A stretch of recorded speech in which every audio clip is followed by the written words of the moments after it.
saja kita kepada materi langsung untuk selesai waktu. Silakan.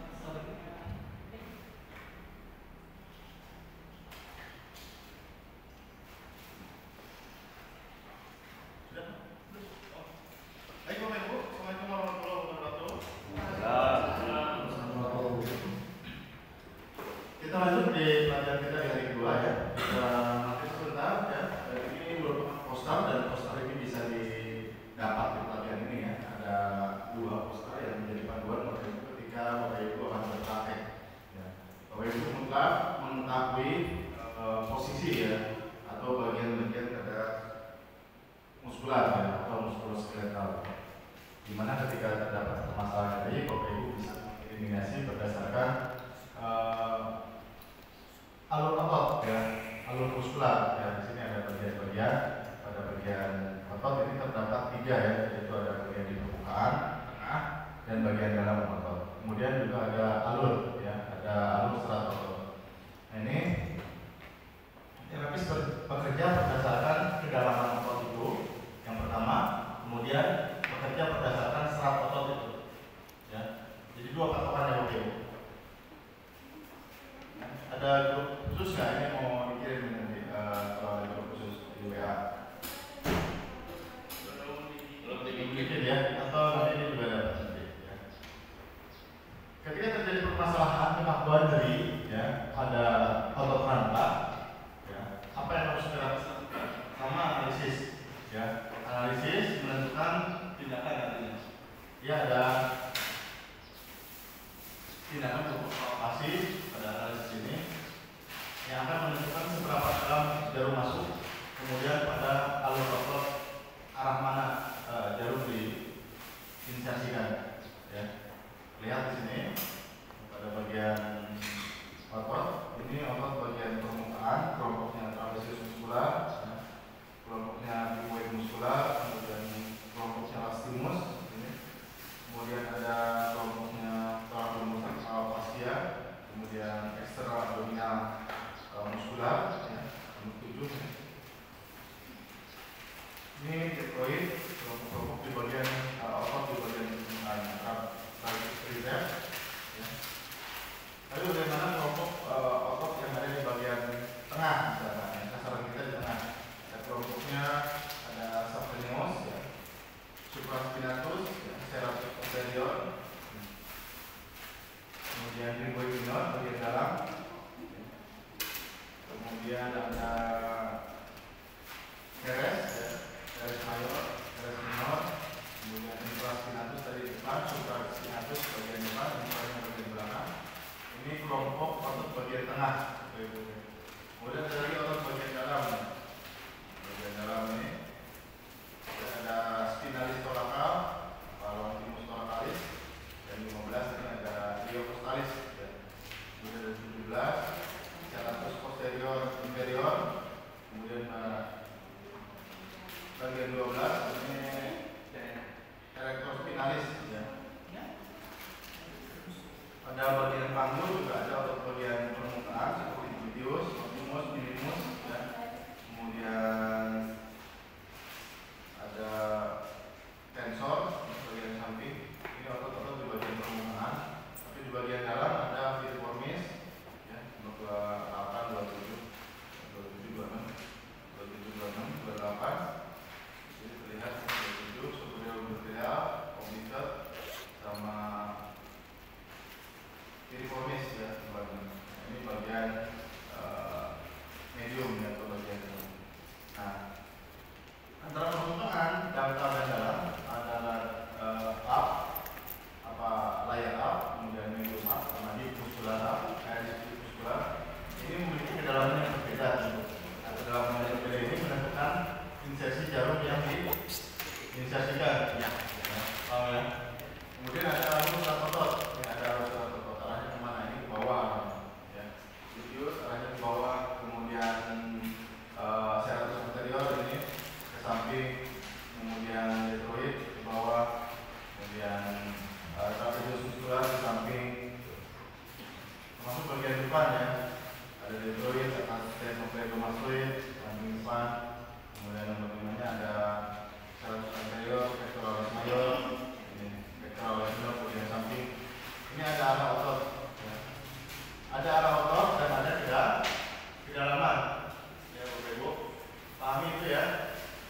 Arah otot dan kedalaman menentukan tindakan yang akan kita lakukan. Apakah cukup menggunakan jarum pendek atau harus menggunakan jarum panjang, gitu ya. Arah otot dan kedalamannya adalah kelompok otot bagian permukaan, kelompok otot bagian tengah, serta kelompok otot bagian dalam, gitu ya. Kemudian arah ototnya, ya. Arah suatu otot. Karena arah suatu otot ini akan menentukan tindakan kakinya di mana. Tindakan kakinya di mana. Ini arah ototnya ke bawah, potongnya dari kiri ke kanan. Kalau potongnya dari atas ke bawah, dia nggak potong. Bisa dipahami Bapak Ibu? Ya, bisa dipahami. Oke, bagian kaki sama ya, ada rectus femoralis, ya, iliococcus, vastus lateralis, vastus medialis, rectus femoralis. Ini bagian permukaan, bagian dalam. Ini bagian dalam, kelompoknya vastus lateral, iliotibial, vastus femoral bagian dalam, kemudian glutes medius, tensor facialis, serratus posterior. Ini kelompok bagian dalam. Di lapisan otot pada otot betis juga sama ya, ada lapisan dari gastrocnemius, tibia anterior, tibia exterior, ada posterior paling dalam, exterior hallucis paling depan. Ini dianalisis periksa kedalamannya untuk menentukan sasaran.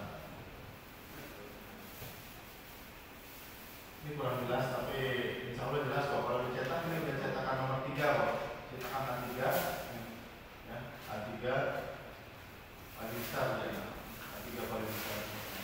Nah berikutnya ada poster ini ya, poster yang telah dikumpulkan, yaitu poster trigger ya, atau trigger point atau titik picu ya. Ini ada pemetaan terkait trigger point ya. Ketika trigger point ini terjadi pada klien ya, kita analisis ya, apakah dia nyeri lokal, nyeri ali seperti ini, nyeri lokal seperti ini nyeri ali, kemudian ini nyeri perjalanan ya. Ini nyeri perjalanan, ini nyeri perjalanan, ini nyeri perjalanan, ini nyeri perjalanan, banyak ya. Nyeri perjalanan. Ini untuk memudahkan para praktisi supaya dia tidak meraba-raba lagi gitu. Karena ada para praktisi terdahulu mengumpulkan case berbagai macam keluhan, kemudian dirangkum, kemudian disajikan dalam satu laporan dan dibuatkan modul seperti itu atau poster seperti itu. Ini ada titik lokal ya, ketika ditekan sakitnya di situ, tekan sakitnya di situ. Kemudian ada nyeri alih, ditekan di sini juga nyeri. Di sini ditekan, nyerinya juga di tempat lain. Ditekan di sini, di bawah juga nyeri. Ditekan di sini, ini juga nyeri. Tapi ada beda lagi yang menjadi penjalanan. Ditekan ininya, ya, kemudian menjalar ke dasar. Ini kondisi-kondisi yang terjadi di lapangan ya, terkait trigger point, yaitu suatu kondisi di mana otot mengalami pengetatan karena perubahan posisi sendi yang menekan saraf dari pembuluh darah serta terjadi pengetatan pada muskular. Otomatis dia akan menyebabkan berbagai permasalahan pada muskuloskeletal itu. Ada nyeri di situ karena ada pengetatan. Ditekan ya, jadi tekan dominan ini identik dengan aktivitas otot ya, kontraksi menekan saraf. Nah, catnya seperti ini ya Bapak Ibu ya. Kemudian tadi kita tinggal tentukan arah dan kedalaman otot itu sendiri.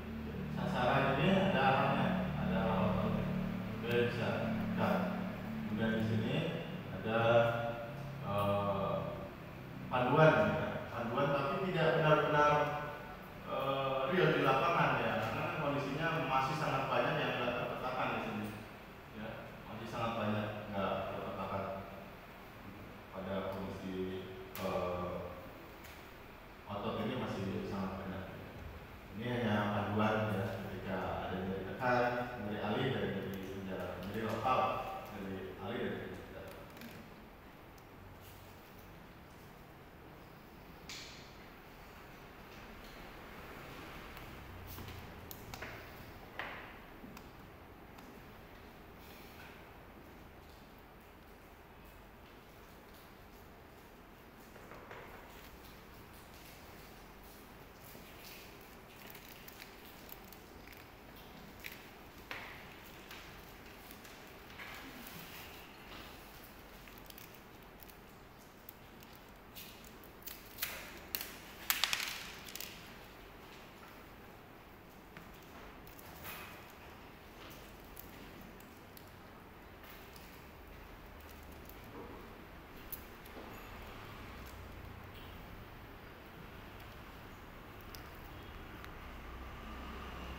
Baik, Bapak Ibu, ada pertanyaan?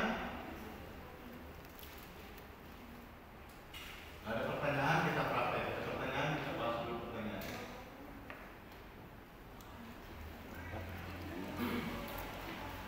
Silakan. Kalau di dalam ilmu agrikultur kan ada titik-titik yang kontraindikasi. Tiga trigger pointnya ada letaknya di titik yang dimana di dalam hukum agrikultur itu terjadi kontraindikasi, itu diabaikan. Oke.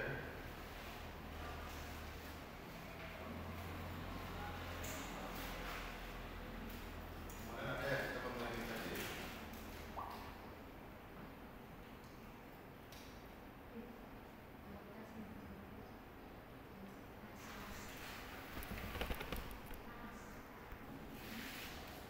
Untuk ekonomi agrikultur adalah sebuah ekonomi bermanfaat dan berkonklusi, ya, kemudian di sini ada kontraindikasi terkait deteksi, ya, yang memang nggak sangat sangat dihindari, ya. Ada pasien yang mengalami infeksi aktif, kemudian ada keputusan tidak menangani, adalah menangani keputusan yang berada. Jadi gini, A dan B itu, ya. Pertama, ini ada infeksi aktif pada kulit aja dulu, ya. Ketika pasien mengalami infeksi kulit, ini tidak ada tindakan, ya. Meskipun dia memiliki pengetatan jaringan, kekakuan, ya, masalah-masalah muskuloskeletal yang harus diakutomi. Karena dia ada risiko infeksi, maka lobotomi dilarang dilakukan. Itu yang pertama. Terus kedua, adanya pengambilan keputusan ketika terjadi kontraindikasi. Pertama, kontraindikasinya absolut, dia tidak boleh dilarang di sini. Tidak ada toleransi di sini. Kemudian ada kontraindikasi relatif, yaitu terapis mengambil keputusan berdasarkan pertimbangan di sini. Ya, pertimbangan faktor risiko secara cermat. Apa saja yang boleh, ya, apa saja yang tidak boleh, dan apa saja yang bisa ditolerir, di sini ada. Pertama, absolut, ini nggak boleh dilakukan, dihindari pada semua siklus kehamilan, ya, keadaan darurat atau medis, darurat medis seperti koma, pendarahan, terbuka, tulang letak, patah tulang, dan sebagainya. Kondisi pembengkakan, tumor, hematom, ini dilarang di lobotomi. Kemudian adanya pendarahan dan luka terbuka. Semua dokter mempunyai gerakan ini pada pasien tremor dan Parkinson, ini dilarang. Kemudian pasien yang mengalami panas tinggi, ini dilarang. Pasien yang punya autoimun, ya, ini risiko limfedema, risiko kardiopatik, ini juga dilarang. Ini absolut, ya, tidak boleh dilanggar. Pada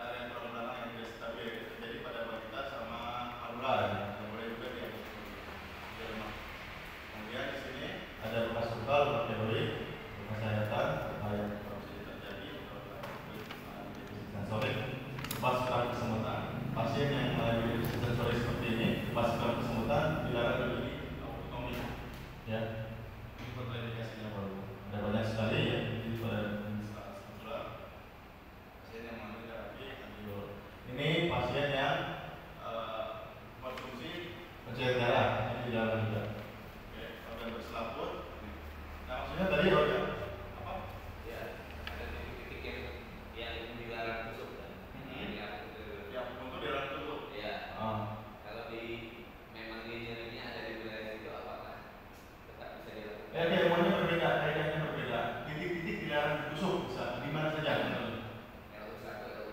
Itu di dalam tusuk ya betul bisa. Tapi terjadi pengetatan atau kerangka di situ.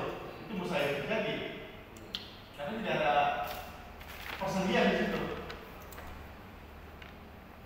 Tidak ada pengetatan otot di situ. Sasarannya pengetatan otot, kekakuan otot. Karena ini mau bedah.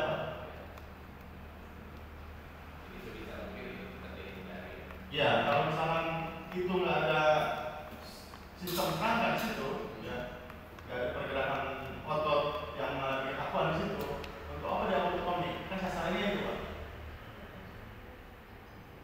Sasarannya ada pengetatan, kekakuan pada otot kerangka. Ya. Kalau di tempat itu terdapat hal tersebut, ya boleh namanya autonomi. Tapi kalau tidak terjadi pengetatan, kekakuan, ya perlu satu juga. Tadi seperti tadi titik apa? LU1 ya. Ini bisa. LU1 mana ini ya? Jadi, oh ini ya. Ini ya LU1. Nah di sini kita dengan otot kerangka. Ada pergerakan sedikit di sini. Kemudian terjadi kekakuan misalkan. Cara kita bagaimana apotomi ini menghindari pembuluh darah, menghindari saraf, pakai pendekat. Kalau kekakuan terjadi di situ, kita bedah di situ, Pak. Meskipun dalam hukum itu dilarang, karena sama sekali bukan kaitan ilmu hukum untuk kemarin dijelaskan. Tidak mengenal ki, tidak mengenal stagnasi ki, tidak mengenal tonifikasi, tidak mengenal sedasi, tidak mengenal manipulasi. Ini murni ketika otak mengalami kekakuan, cut di situ.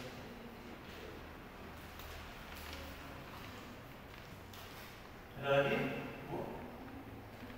Jadi kaidah ilmu yang lain dimasukkan ke sini nggak masuk sebenarnya, karena ini ilmu bedah meskipun sama-sama menggunakan jarum. Tapi lagi-lagi jarumnya pun berbeda, Pak. Jarum potong. Silakan. Apa? Ada lagi? Yang lain?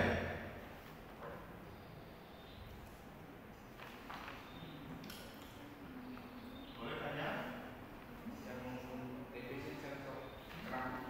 Ya, kan pas kesemutan. Kita nggak bisa tahu pasti di situ, nggak bisa analisis.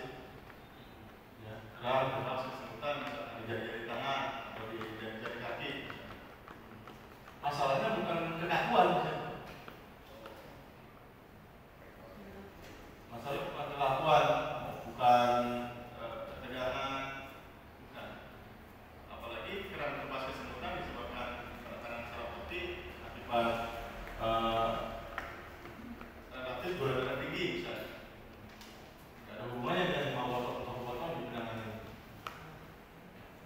Gula darah tinggi menyebabkan penekanan kesemutan, ya kan? Kemudian diapotomi, nggak nyambung, Pak. Gitu. Yang diapotomi ini yang kayak gimana sih? Ya. Keras, kaku, ketat, keterbatasan gerak, kekakuan. Bagaimana dia supaya dia lepas? Itu saja, Pak. Iya, itu saja dari kemarin saya jelaskan. Iya, kekakuan jadi ada poin ya. Ya, patokannya kalau ada kumpul masuk poin ya. Tapi enggak benar-benar ada poin, karena ada poin ada tambahan di sana. Jadi diakibatkan kelemahan organ. Ya, jadi diakibatkan kelemahan organ. Jadi di permukaan bisa kenapa? Poin. Tapi di sini bukan ke kelemahan organ, tapi jadi karena saraf mengalami tekanan, akhirnya pengetatan otot. Karena apa? Karena perubahan posisi sendi. Otot mengalami ketegangan, perubahan posisi. Itu yang kita, itu yang dipotong. Makanya di ilmu apotomi segala pemahaman terkait ilmu apotomi klasik kemarin meskipun ilmunya diambil sebagai dasar ya, pengambilan insersi di situ, tapi kaidahnya sama sekali tidak digunakan, Pak. Sama sekali tidak digunakan. Tidak ada istilah S-point, tidak ada istilah titik duo misalnya, tidak ada istilah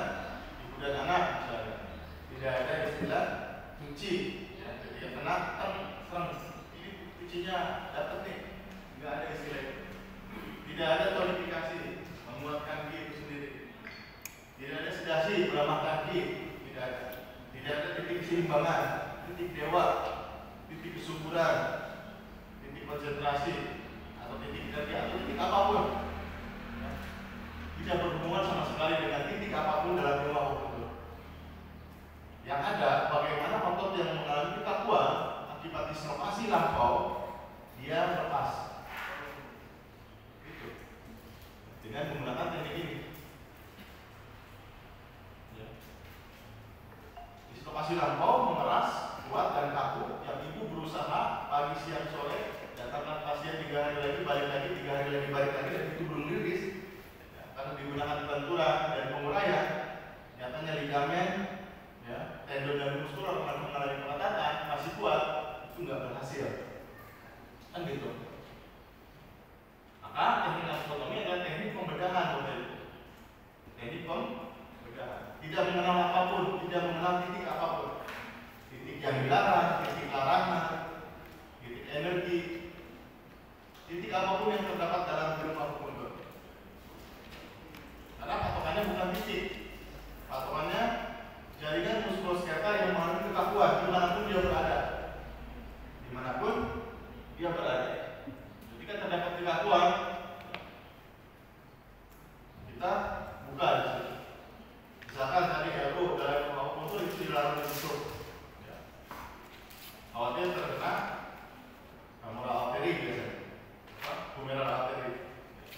Karena ini jalur humeral artery. Tapi bagaimana dia bisa ditutup tapi tanpa mengenal femoral artery? Jawabannya, femoral artery terlihat, femoral artery terlihat, kita bisa menusuk, menghindari femoral artery. Itu jawabannya. Wajar kalau dalam ilmu akupuntur itu tidak dilihat di dalam ditusuk. Kenapa? Karena titiknya ketika dilangsungkan itu akan tembus ke femoral artery. Ketika ibu cabut jarum pasti bleeding. Kalau titiknya tepat ke jalur 1, paru-paru kan, cabut pasti bleeding, makanya dia dilarang. Bolehnya dia operasi. Tapi dengan ilmu akupuntur itu nggak ada urusan dengan itu. Dalam otot di sekitar persendian, sendi bahu mengalami pengetatan, termasuk otot apa tadi, serratus anterior, ya, supraspinatus, ya. Kemudian ini ada otot pectoralis, deltoid, dia mengalami kekakuan, nggak bisa mengangkat. Ketika memang terjadi pengetatan, kita bongkar. Tapi bagaimana cara menghindari adanya femoral humeral artery? Masih tidak. Kan gitu. Paham itu? Kebingungan? Ketika misalkan di sini dirangsang itu kenapa? Karena nanti melakukan pembuluh darah. Oke, tapi bisa nggak kita pakai teknologi supaya pembuluh darah itu terlihat dan kita bisa menghindarinya? Bisa. Terlihat dan kita bisa menghindari. Kan gitu.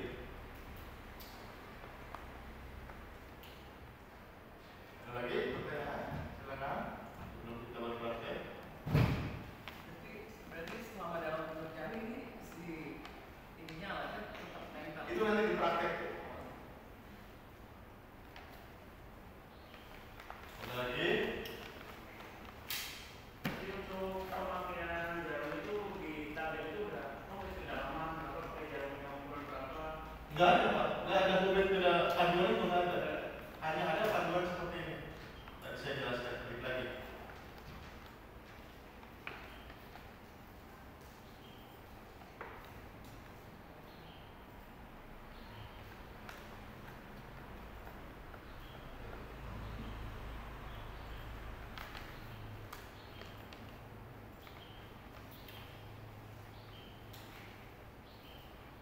Enggak ada panduan.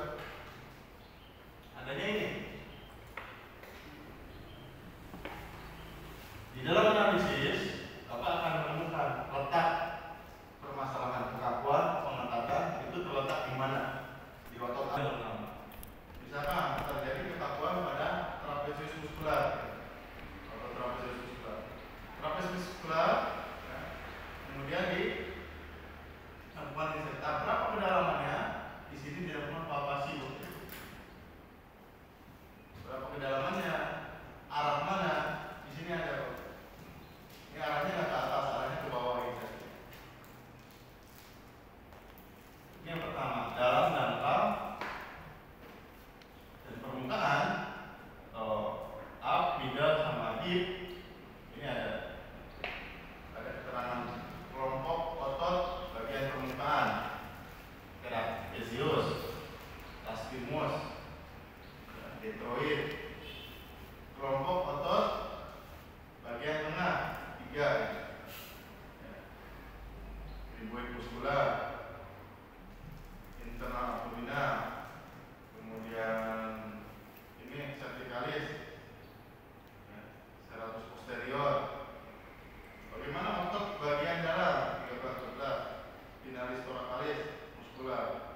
bagian dalam. Ini akan menentukan tindakan kita menggunakan jalur panjang atau menggunakan jalur pendek. Ya. Terus keduanya arah otot itu sendiri. Muskular memiliki arah, lajur serat ototnya. Ini lajur serat otot, serat fibrosa memiliki arah.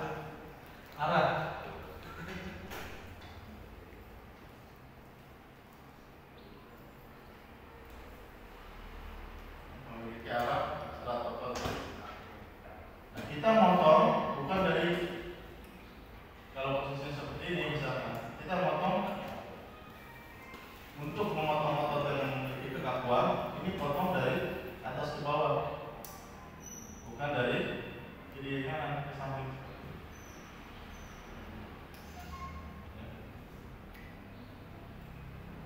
Kita motong berlawanan dengan arah otot. Terputus seperti ini. Kalau searah, nggak putus.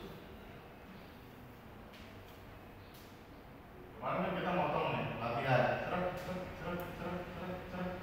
ya kan? Latihan begitu kan kita kemarin. Tujuannya apa? Tujuannya untuk motong ini. Jadi putus tidak pada satu jaringan. Ya. Kalau putus pengetatannya lepas.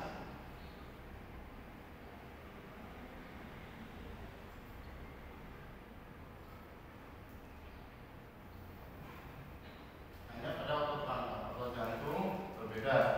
Ya, bukan tidak bisa dilobotomi. Tadi siapa yang mau lobotomi jantung? Hanya pada otot pangkal. Oke, kemudian di sini letak-letaknya, sasarannya. Ada jadi lokal, anggul, sasarannya ini. Itu pun tidak benar-benar akurat, hanya sebagai panduan karena lain tubuh lain kasus berbeda. Hanya panduannya sekitar sini ya. Area penjarawannya ini ya. Oke.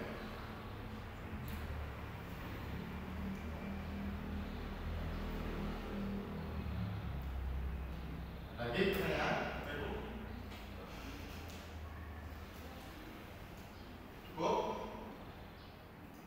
Ini meskipun kalau misalnya musuhnya salah berbahaya nggak pada klien?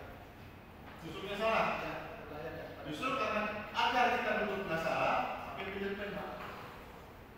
Justru agar kita nusuk nggak sakit, pakai painkiller, kan gitu. Terus ada pertanyaan, kalau nusuk salah bahaya, jelas bahaya. Kena saraf, kena pembuluh darah, kan paling begitu. Hematom, kena pembuluh darah. Kena saraf, robek saraf, terus dibilang emas, pasti jadi hebat. Kan gitu. Nah, bagaimana agar tidak salah? Bagaimana agar tidak salah? Bagaimana agar tidak kena pembuluh darah? Kan gitu, Pak. Kan kemarin kita belajar itu. Ya. Sementara di luar itu terjadi. Di luar terjadi baru salah nih kena pembuluh darah. Oh ya sama jadi ini.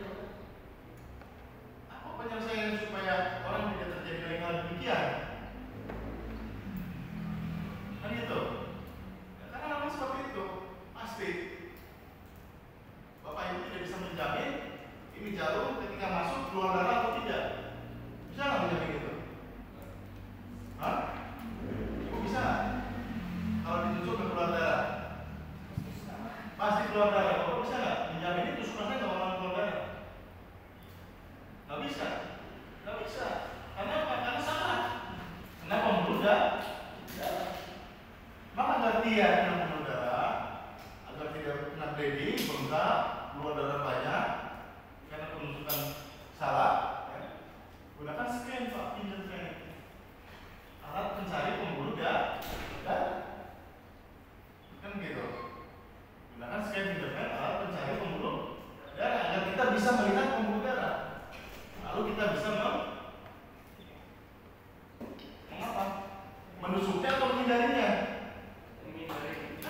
hindarinya, tujuannya kan itu. Jadi pasiennya nggak sakit, nggak berdarah-darah. Belum masuk kayaknya ininya. Maksud kenapa sih pakai fingerprint? Belum masuk ya Bapak Ibu ya? Maksudnya nanti praktek. Itu praktek. Yang selama ini Bapak Ibu berpraktis sebagai praktisi ataupun dosen misalnya, nyatanya keluar darah, nyatanya nyeri, nyatanya bleeding, dan Bapak Ibu tidak bisa menghentikan itu. Datang lagi pasien, lakukan hal yang sama, terjadi hal yang sama, terjadi bleeding lagi, kan gitu. Sedangkan ini bleednya bukan bleed biasa,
kecuali pasiennya memang mengalami dislokasi kuat, ya, dari nggak bisa diangkat dan kita buka, ya, memang peruntukan seperti itu bisa. Tapi memang pasiennya udah lemah, udah turun, ya, seperti pada pasien stroke misalnya, pasiennya udah turun, pasiennya lemah. Karena teknisnya dia memotong, tidak diajukan. Kecuali pasien mengalami pengerasan, kekakuan. Bisa. Itu salah satunya kemampuan. Ya. Balik lagi kan pola pikir saya. Kalau saya tuh kepikiran buat pakai ortotomi gitu. Ortotomi jadi Pasiennya kaku benar.